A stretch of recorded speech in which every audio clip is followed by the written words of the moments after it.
Come on, you can clap your hands.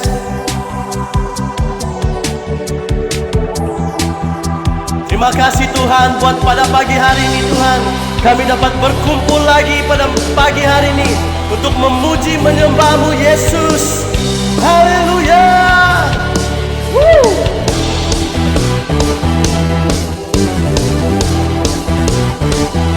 Come on.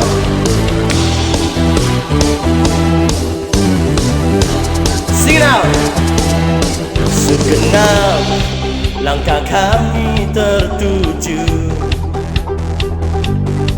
berlari dari segala penjuru, mendekat kepada Sang Penebus, dapati sinar terang yang kudus. Come on, angkat tanganmu, katakan, oh Yesus, Kau berkuasa untuk selamanya. Here we go. Kami agungkan nama-Mu, pembebas segala belenggu. Hanya Yesus, hanya Yesus, Kau satu alasan kami datang untuk menyembah-Mu.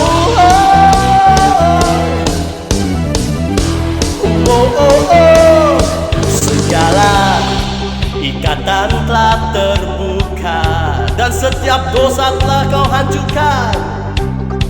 Dosa telah Kau hancurkan, karena hanya Kau Sang Penebus.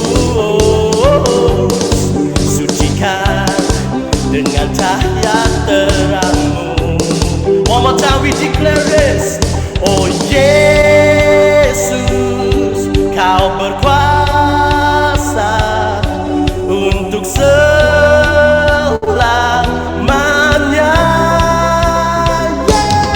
Kami agungkan nama-Mu, pembebas segala belenggu. Hanya Yesus, Kau satu alasan kami datang untuk menyembah-Mu. Hanya Kau satu alasan Yesus. Come on. Kau Yesus Tuhan yang berkuasa, tiada yang lain, tiada yang lain. Can you sing it with me? Come on. Kau Yesus Tuhan yang berkuasa, tiada yang lain, tiada yang lain. Oh Yesus, oh Yesus, Kau berkuasa untuk selamanya. Can you sing it one more time? Come on. Yesus, Kau berkuasa untuk selamanya. One, two, three. Kami agungkan nama-Mu, pembebas segala belenggu. Hanya Yesus, hanya Yesus, Kau satu alasan kami datang untuk menyembah-Mu.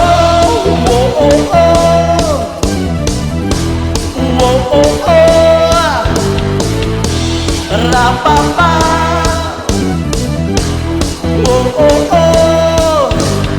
Terima kasih Tuhan, Engkau satu-satunya alasan kami datang untuk menyembah. Dan kami rindu untuk meninggikan nama-Mu, kami rindu untuk memuliakan nama-Mu di atas segalanya Tuhan.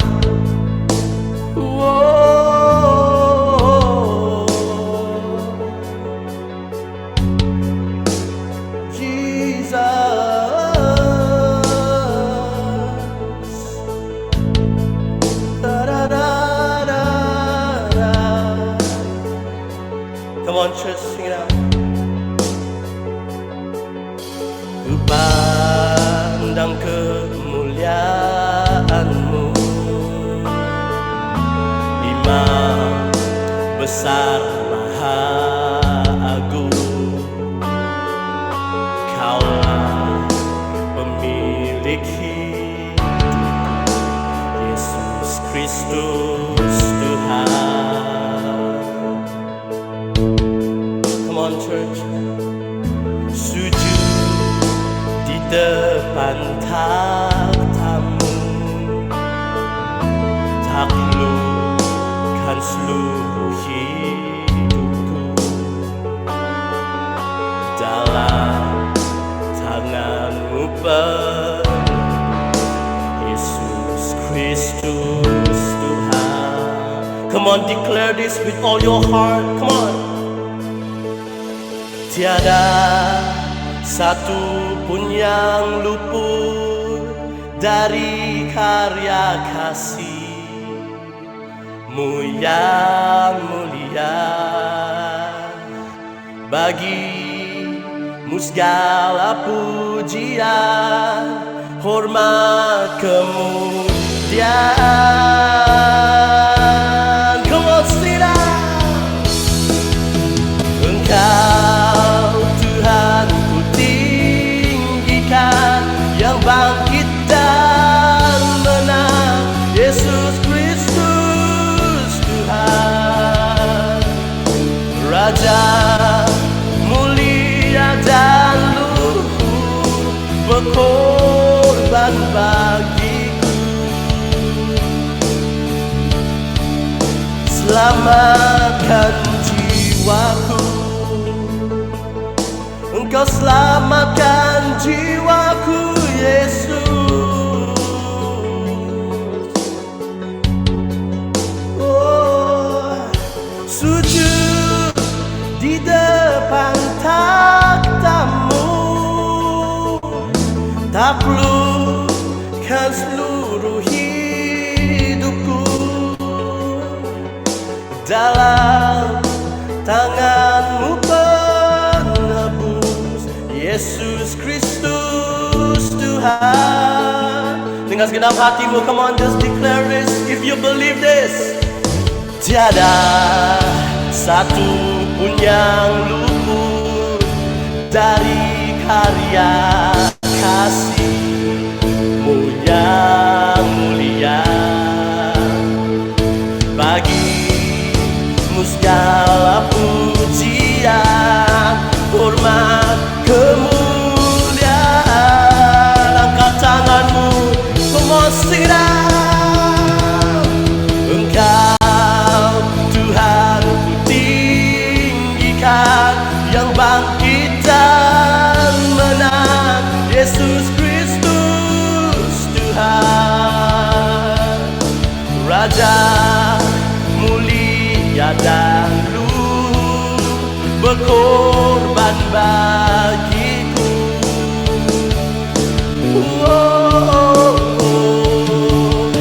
Maka jiwaku memuja, menyembah Sang Raja, Yesus Kristus Tuhan. Kekal sempurna kuasa-Mu, agunglah karya-Mu. Katakan namanya, Yesus Kristus Tuhan.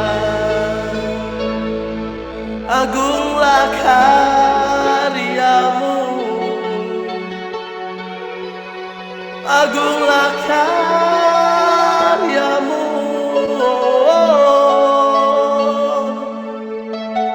Tiada yang luput dari kasih-Mu, tiada yang luput dari karya-Mu. Karya salib-Mu Tuhan menangkan jiwaku.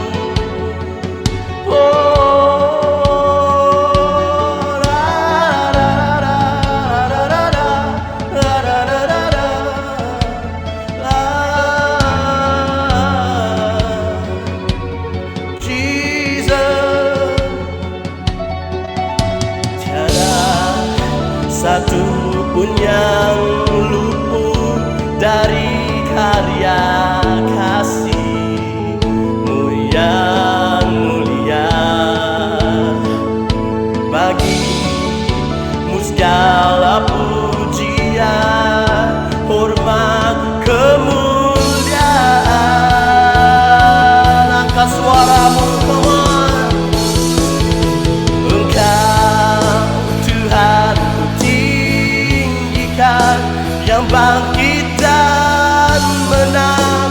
Yesus Kristus Tuhan, Raja mulia dan luhur, berkorban bagiku. There's nothing else we can do, just to sing your name. Maka jiwa memuja, menyembah Sang Raja, Yesus Kristus Tuhan. Kekal sempurna kuasa-Mu, agunglah karya-Mu. Haleluya, Yesus Kristus Tuhan.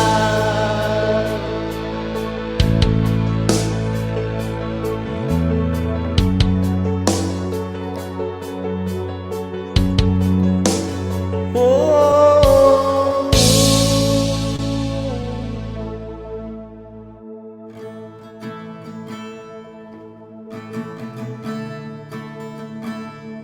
agunglah karya-Mu. Oh, terima kasih Tuhan, agunglah karya-Mu.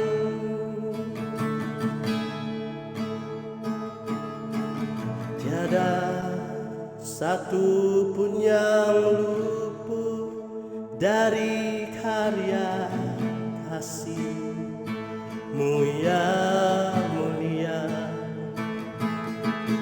Bagi-Mu segala pujian, hormat, kemuliaan.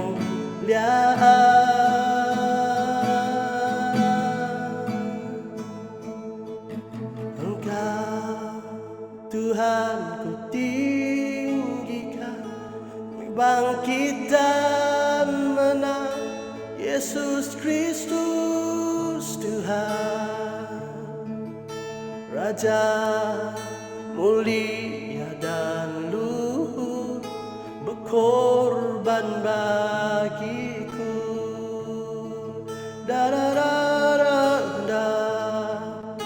Maka jiwaku memuja, menyembah Sang Raja, Yesus Kristus Tuhan.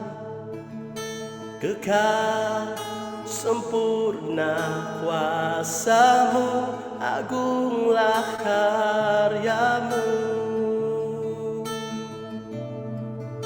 Yesus Kristus Tuhan. Terima kasih Tuhan. Sangat indah bila memuji menyembah-Mu Bapa. Untuk selamanya Engkau layak terima pujian, segala kemuliaan hanya bagi nama-Mu Tuhan Yesus. Terima kasih Bapa. Haleluya.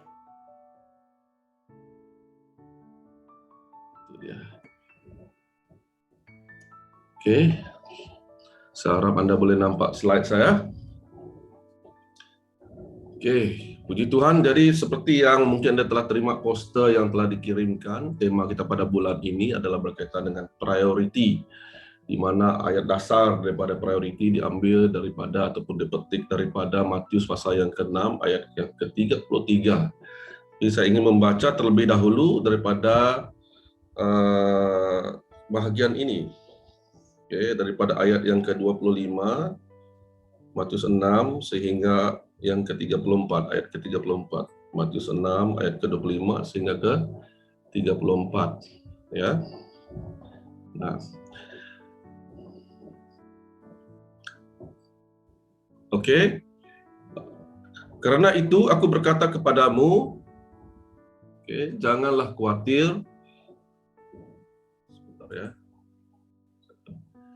Janganlah khawatir akan hidupmu. Akan apa yang hendak kamu makan atau minum, dan janganlah khawatir pula akan tubuhmu, akan apa yang hendak kamu pakai. Bukankah hidup itu lebih penting daripada makanan, dan tubuh itu lebih penting daripada pakaian? Pandanglah burung-burung di langit yang tidak menabur dan tidak menuai dan tidak mengumpulkan bekal dalam lumbung, namun diberi makan oleh Bapa-Mu yang di surga. Bukankah kamu jauh jauh melebihi burung-burung itu. Ayat ke-27, siapakah di antara kamu yang karena kekhawatirannya dapat menambahkan sehasta saja pada jalan hidupnya? Dan mengapa kamu khawatir akan pakaian? Perhatikanlah bunga bakung di ladang yang tumbuh tanpa bekerja dan tanpa memintal. Namun aku berkata kepadamu, Salomo dalam segala kemegahannya pun tidak berpakaian seindah salah satu daripada bunga itu. Ayat yang ke-30. Jadi jika demikian Allah mendandani rumput di ladang yang hari ini ada dan besok dibuang ke dalam api, tidakkah Ia akan terlebih lagi mendandani kamu, hai orang yang kurang percaya? Sebab itu janganlah kamu khawatir dan berkata, apakah yang akan kami makan, apakah yang akan kami minum, apakah yang akan kami pakai. Semua itu dicari bangsa-bangsa yang tidak mengenal Allah. Akan tetapi Bapamu yang di surga tahu bahwa kamu memerlukan semuanya itu.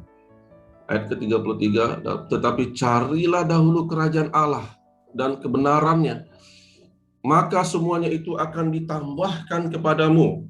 Sebab itu janganlah kamu khawatir akan hari besok, karena hari besok mempunyai kesusahannya sendiri. Kesusahan sehari cukuplah untuk sehari. Nah, jadi ditegaskan lagi ayat yang saya ingin tegaskan di sini adalah ayat yang ke-33. Carilah dahulu kerajaan Allah dan kebenarannya. Oke. Maka semuanya akan ditambahkan kepadamu. Ya, ini merupakan keseluruhan dan inti daripada seluruh sebenarnya kewajiban kita. Yaitu carilah dahulu kerajaan Allah dan kebenarannya. Maksudnya jadikanlah iman kita, jadikanlah agama kita, kekristenan kita sebagai hal yang sangat kita fikirkan dan utamakan. Tidak ada yang lebih penting, saudara. Iman kita itu maksudnya. Maka untuk mengetahui dengan lebih mendalam, saudara, saya mau mengajak kita tadi seperti untuk merenungkan tadi ayat yang kita baru baca sebentar tadi. Kita kupas dengan sepintas lalu, tapi seboleh-bolehnya kita memahami konteksnya, saudara, pada hari ini. Ya, supaya kita memahami dengan lebih dalam maksud firman Tuhan ini. Jadi di sini kita memperhatikan, saudara, apa yang kita baca sebentar tadi, Tuhan Yesus memberikan nasihat dan perintah sebenarnya agar kita jangan khawatir tentang hal-hal dunia. Di ayat 25, ayat awal katanya itu tadi dikatakan seperti ini, yaitu karena itu aku berkata kepadamu. Dia mengatakan sebagai seorang yang berkuasa menetapkan hukum yang berdaulat atas hati kita, atas pikiran kita, saudara. Dikatakan lagi, jangan khawatir akan hidupmu, jangan khawatir pula akan tubuhmu, ayat ke-25 itu. Jangan khawatir dan berkata apa yang akan kami makan, saudara. Kalau kita perhatikan ayat 31 dan lagi seterusnya, saudara, ayat ke-34. Jangan khawatir. Jadi perkataan jangan khawatir adalah perkataan yang diulang-ulang ya dalam beberapa ayat ini. Namun pengulangan ini bukanlah sesuatu yang bertele-tele, yang tidak ada maknanya. Sebab ajaran demi ajaran, pengulangan itu memmaksud ada makna yang ditekankan supaya ia mencapai, bukan saja ditekankan, tapi ia mencapai tujuan yang ingin disampaikan oleh seorang penulis itu, saudara. Jadi ini maksudnya. Jadi apa yang kita mau belajar di sini dengan singkat, ya, kata Yunani yang dipakai di sini adalah jangan khawatir, itu maksudnya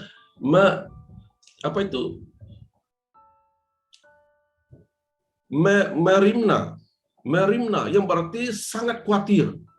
Oke, di dalam bahasa Yunani kata merimna itu adalah kata yang sebenarnya yang khusus, yang melambangkan atau yang menggambarkan tentang sesuatu yang sangat emergency, sesuatu yang sangat ada kecemasan, kekhawatiran, ada sikap keprihatinan, saudara.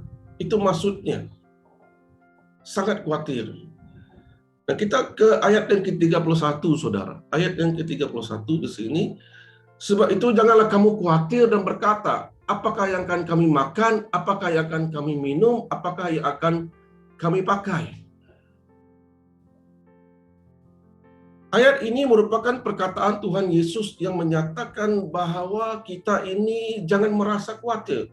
saudara. Jangan kita khawatir dengan apa yang sudah dan akan kita alami secara terus-menerus atau berkelangsungan. Seperti dalam konteks ini, apa yang akan kita makan, kita pikirkan apa yang kita akan minum, saudara. Sebab kekhawatiran ini akan menimbulkan, saudara, rasa takut. Kekhawatiran akan menimbulkan rasa gelisah ataupun perasaan cemas. Jadi ia merupakan suatu hal yang berhubungan dengan perasaan kita, dengan perasaan yang kalau berlakunya atau terjadinya sesuatu yang menyebabkan perasaan kita gelisah, menyebabkan perasaan kita cemas. Nah, dalam hal ini kita dapat menyimpulkan bahwa Tuhan Yesus sedang pada waktu itu dalam konteks yang berbicara atau berkhotbah kepada orang-orang khotbah di bukit.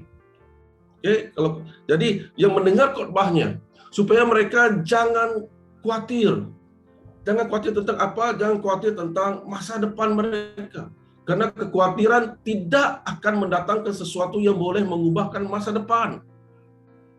Jadi konteksnya adalah supaya kita jangan khawatir sebenarnya. Apa yang mau disampaikan oleh Tuhan adalah supaya kita jangan khawatir tentang hidup kita. Itu maksudnya. Jangan kita khawatir apa yang kita akan makan dan apa yang kita akan minum. Right? Karena ini yang selalu menjadi kekhawatiran kita setiap hari. Saudara, di dalam dunia ini ada dua jenis kelaparan. Yang pertama, lapar secara jasmani, dan yang kedua adalah lapar secara rohani. Lapar jasmani dapat dikenyangkan oleh makanan. Amin, puji Tuhan, Tuhan memberikan kita makanan setiap hari. Jadi, saudara, semua orang dapat menjadi kaya, beruang, untuk dia membeli makanan dan perutnya tidak kelaparan. Semua orang boleh. Tetapi hidupnya mungkin tidak lengkap dan belum tentu bahagia, saudara. Dan inilah sebenarnya dinamakan lapar rohani, saudara. Walaupun perut kenyang, tapi tidak bahagia. Tapi tidak lengkap. Hidupnya banyak masalah, saudara. Tidak ada hubungan dengan Tuhan. Ini lapar rohani, saudara. Jadi menurut Alkitab, Tuhan Yesus dapat mengenyangkan kelaparan rohani kita. Karena dia adalah roti hidup. Nah, di dalam Yohanes pasal yang ke-6 ayat yang ke-32 sehingga 35 mengatakan ini. Nah, maka kata Yesus kepada mereka, "Aku berkata kepadamu, sesungguhnya bukan Musa yang memberikan kamu roti dari surga, melainkan Bapakku yang memberikan kamu roti yang benar dari surga. Karena roti yang dari Allah ialah roti yang turun dari surga dan yang memberi hidup kepada dunia." Maka kata mereka kepadanya, "Tuhan, berikanlah kami roti itu senantiasa." Kata Yesus kepada mereka, "Akulah roti hidup. Barang siapa datang kepadaku, ia tidak akan lapar lagi. Dan barang siapa percaya kepadaku, ia tidak akan haus lagi." Nah, itu maksudnya. Saudara, Yesus dapat mengenyangkan kelaparan rohani kita karena dia adalah roti hidup. Nah, kita ke ayat yang ke-32, ayat selanjutnya yang mengatakan ini. "Semua itu dicari bangsa-bangsa yang tidak mengenal Allah. Akan tetapi Bapakmu yang di surga tahu bahwa kamu memerlukan semuanya itu." Ya, dalam konteks ini, orang yang khawatir dikatakan sebagai orang yang belum mengenal Allah. Kata dicari, saudara, boleh didefinisikan sebagai berusaha mendapatkan atau menemukan atau memperolehi. Jadi kita dapat menyimpulkan bahwa seseorang yang sudah sering mendengarkan khotbah, sebenarnya kita yang sudah sering mendengarkan khotbah seharusnya berusaha menemukan Allah yang satu-satunya itu adalah Allah, tidak ada Allah yang lain, saudara. Kemudian ayat seterusnya adalah ayat yang tidak boleh dipisahkan daripada ayat yang sebelumnya, saudara. Akan tetapi Bapakmu yang di surga tahu bahwa kamu memerlukan semuanya itu.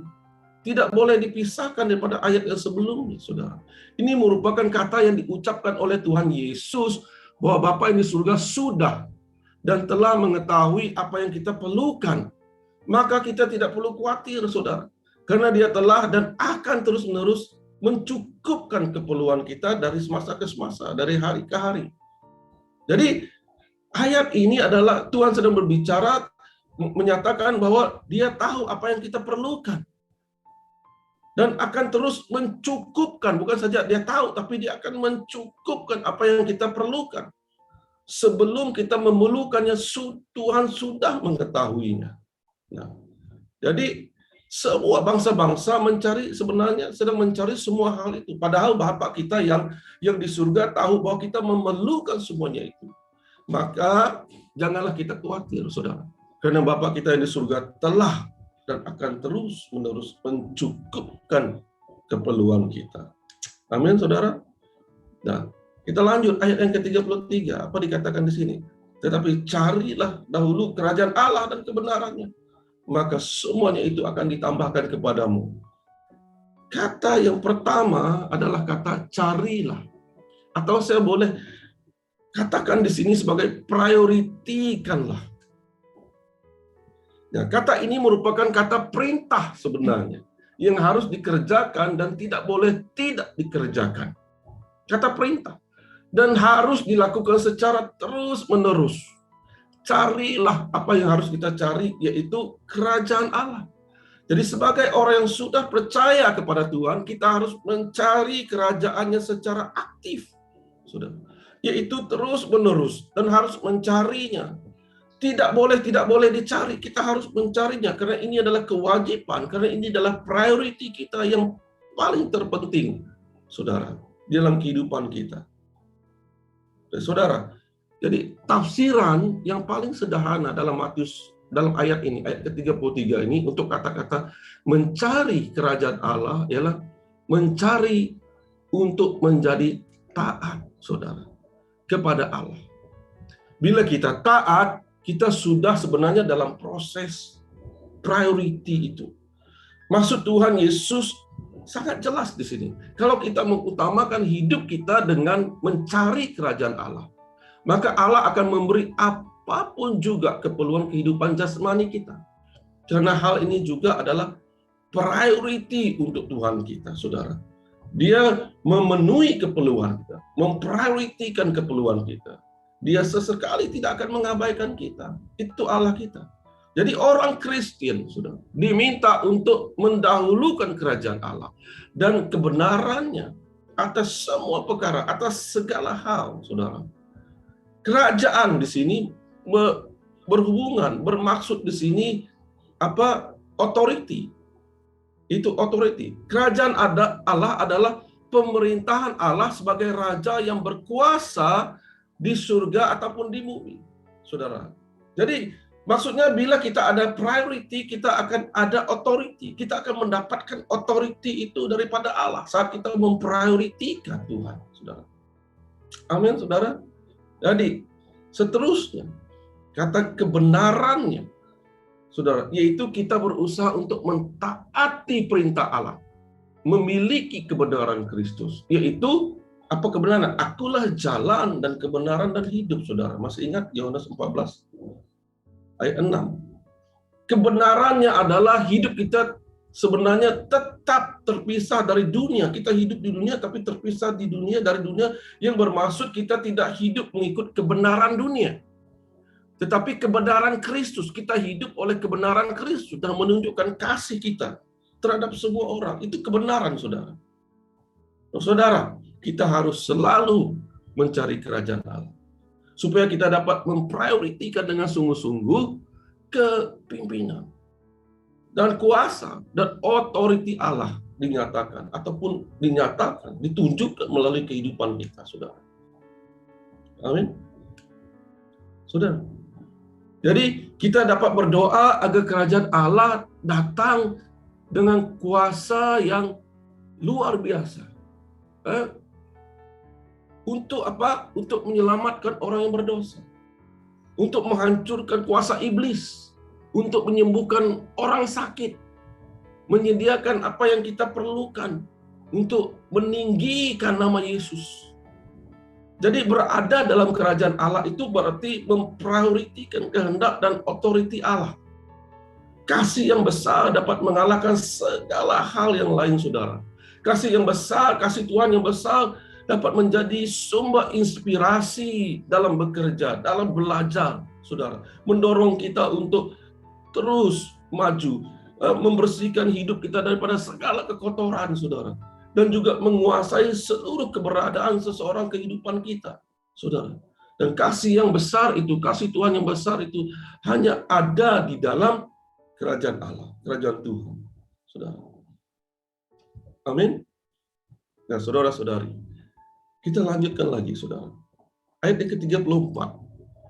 Sebab itu janganlah kamu khawatir akan hari besok. Karena hari besok mempunyai kesusahannya sendiri. Kesusahan sehari cukuplah untuk sehari. Ayat 34, ayat ini, saudara. Menurut beberapa penafsir, saudara, ayat ini boleh diterjemahkan sebagai janganlah kamu khawatir akan hari besok. Karena hari besok akan mengurus persoalan-persoalannya sendiri, saudara. Yang mengurus persoalan-persoalan sendiri hari besok. Jadi ini merupakan terjemahan yang mungkin lebih teliti, lebih jelas. Itu mengurus persoalan-persoalannya sendiri. Kesusahan sehari cukuplah untuk sehari. Kesusahan dimaksudkan di sini adalah jelas, sama dalam bentuk jasmani seperti yang saya katakan tadi, ataupun secara rohani, kesusahan yang seperti itu. Ianya berkaitan dengan persoalan-persoalan yang mungkin timbul, saudara. Jadi, apa yang kita perlu lakukan adalah kita tidak perlu menambahkan masalah esok kepada masalah hari ini, saudara. Jadi, Tuhan Yesus di sini, kalau kita perhatikan ayat 34 di sini, menutup pengajarannya dengan kata-kata yang sangat luar biasa, penuh dengan hikmat. Kesusahan sehari cukuplah untuk sehari, saudara. Ini sesuatu yang luar biasa. Dia mengetahui bahwa di dalam kehidupan kita, saudara, masing-masing setiap hari ada penderitaan kecil atau penderitaan yang besar. Masing-masing punya perbezaan, setiap orang tidak sama. Yang harus kita tempuh dengan pertolongan Tuhan.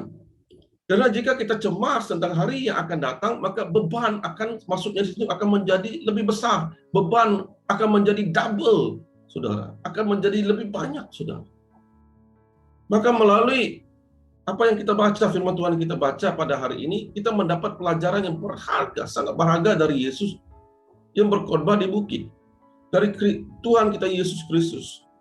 Dia seorang guru. Dia seorang Tuhan kita yang luar biasa.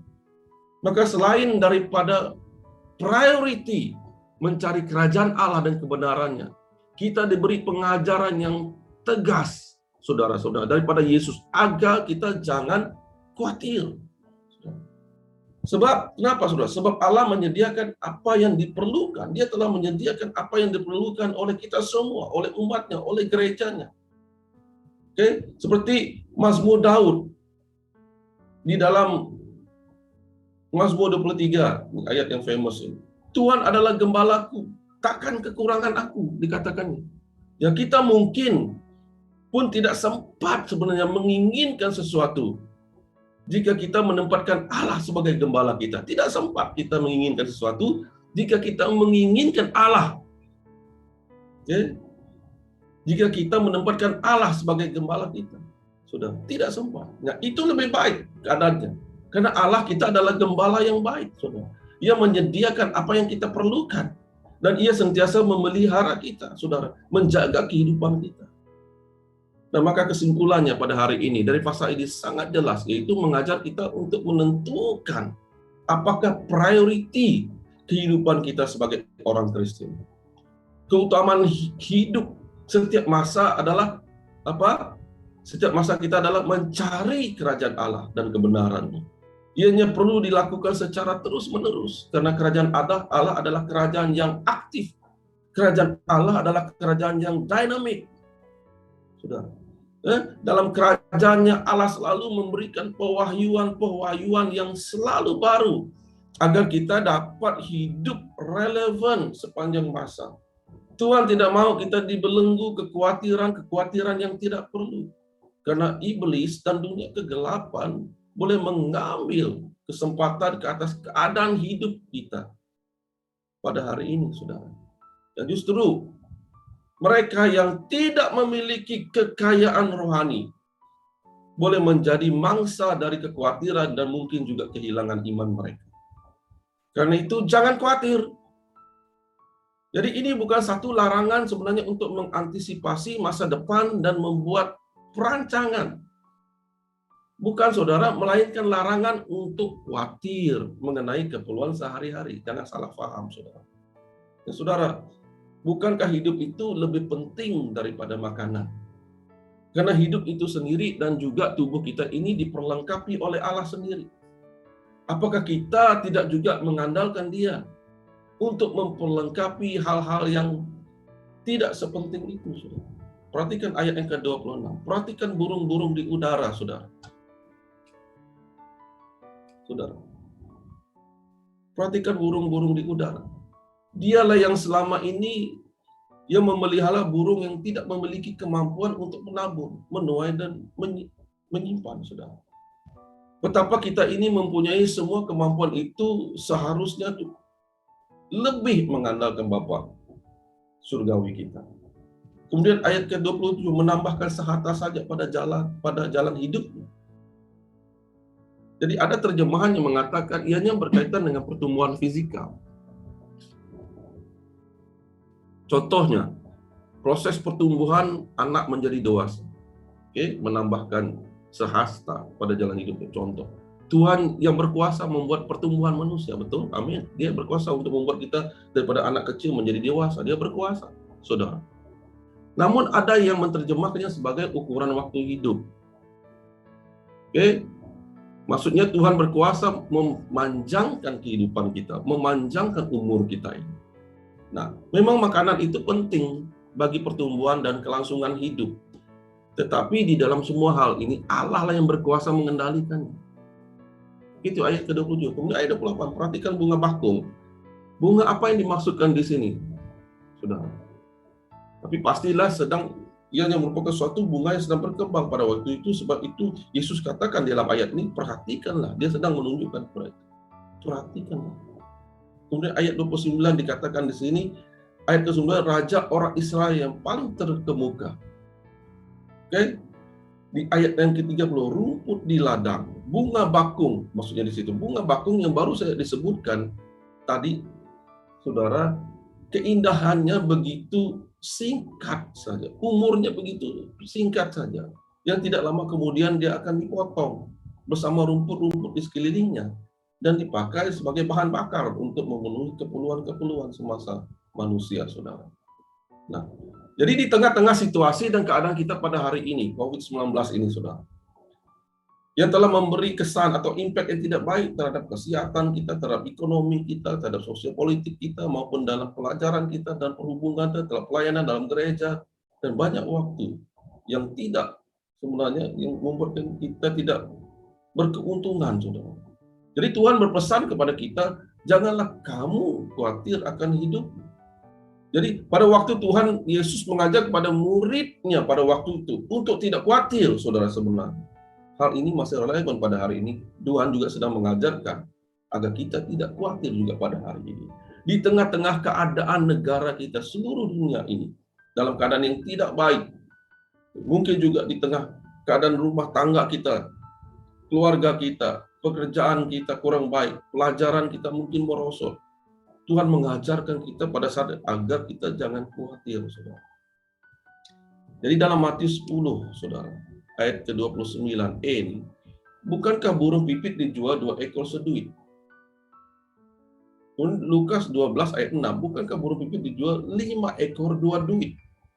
Ya, mungkin kita pada waktu ini, saudara, datang kepada penjual burung dan membeli burung pipit yang seharusnya berharga 4 ekor 2 duit. Karena 2 ekor seduit, saudara.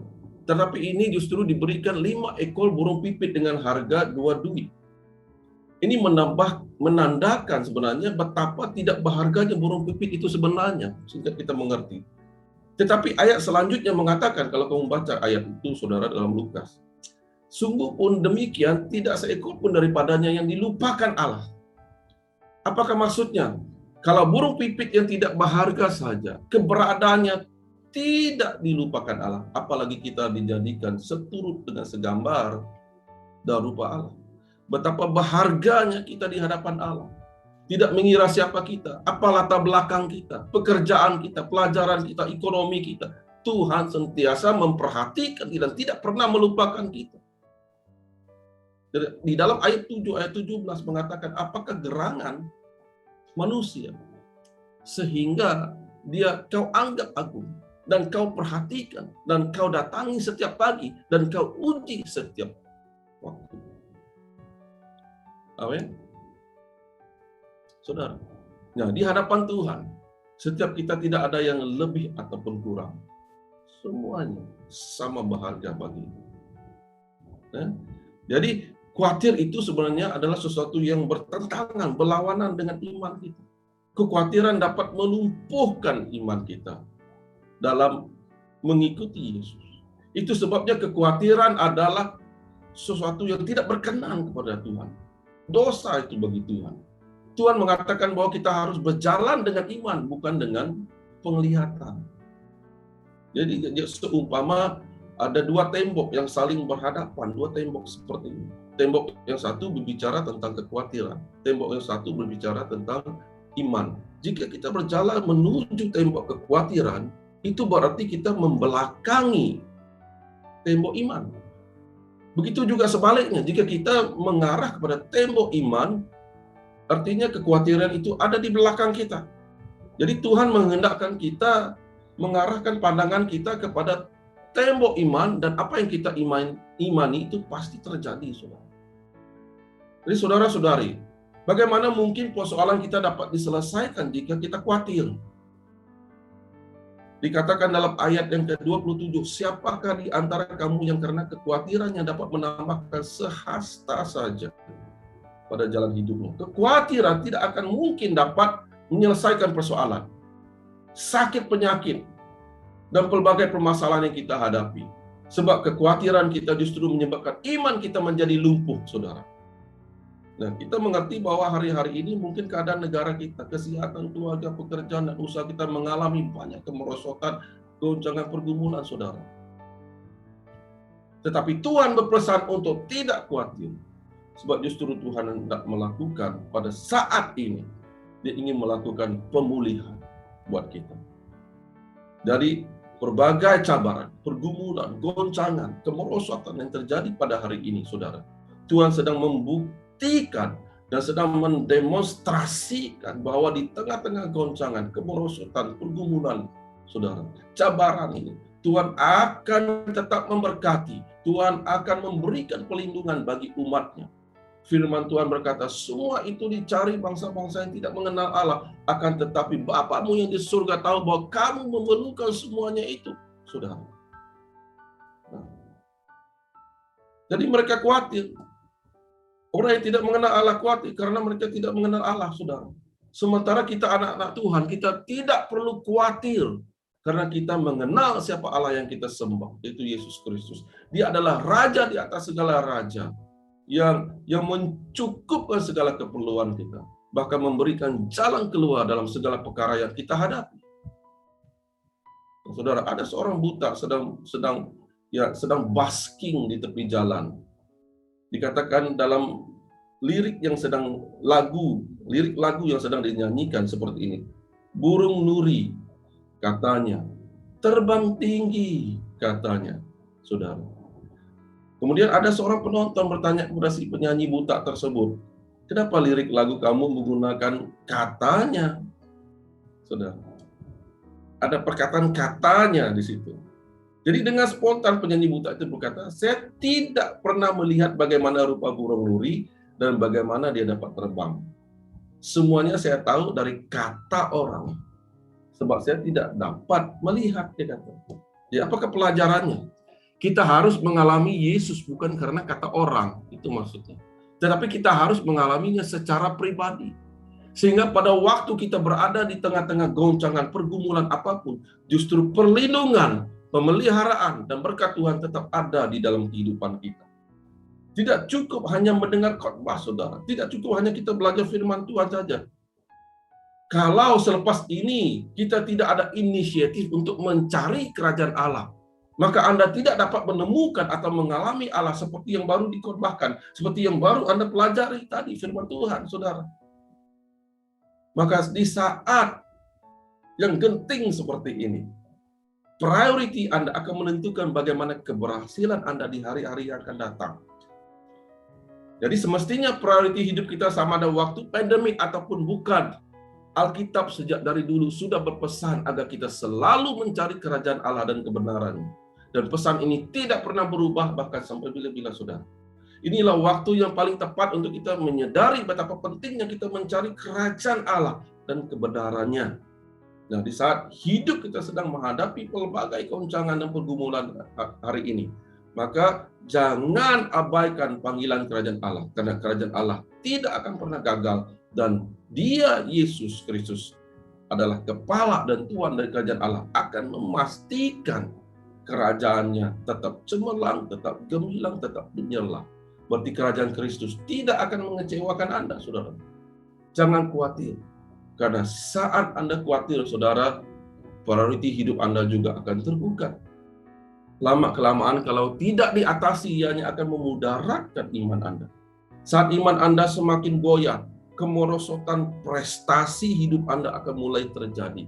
Kemerosotan gaya hidup akan terjadi. Kemerosotan iman akan terjadi. Kemerosotan kesaksian terjadi. Kemerosotan pelayanan akan berlaku dan sebagainya, saudara.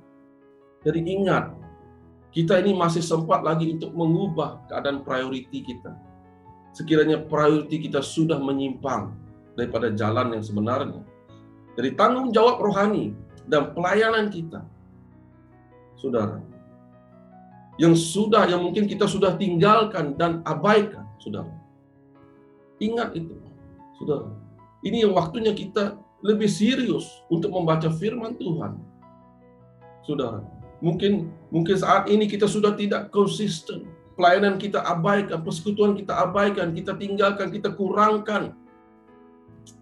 Saudara, gereja, saudara, kita beribadah, saudara, mulai kurang, mulai tidak konsisten, saudara. Ini tanda-tanda, saudara, yang sangat jelas bahwa kita sudah keluar daripada jalur priority utama hidup kita sebagai orang Kristen, itu mencari kerajaan Allah terlebih dahulu dan kebenarannya. Karena kita sibuk mencari hal-hal yang lain.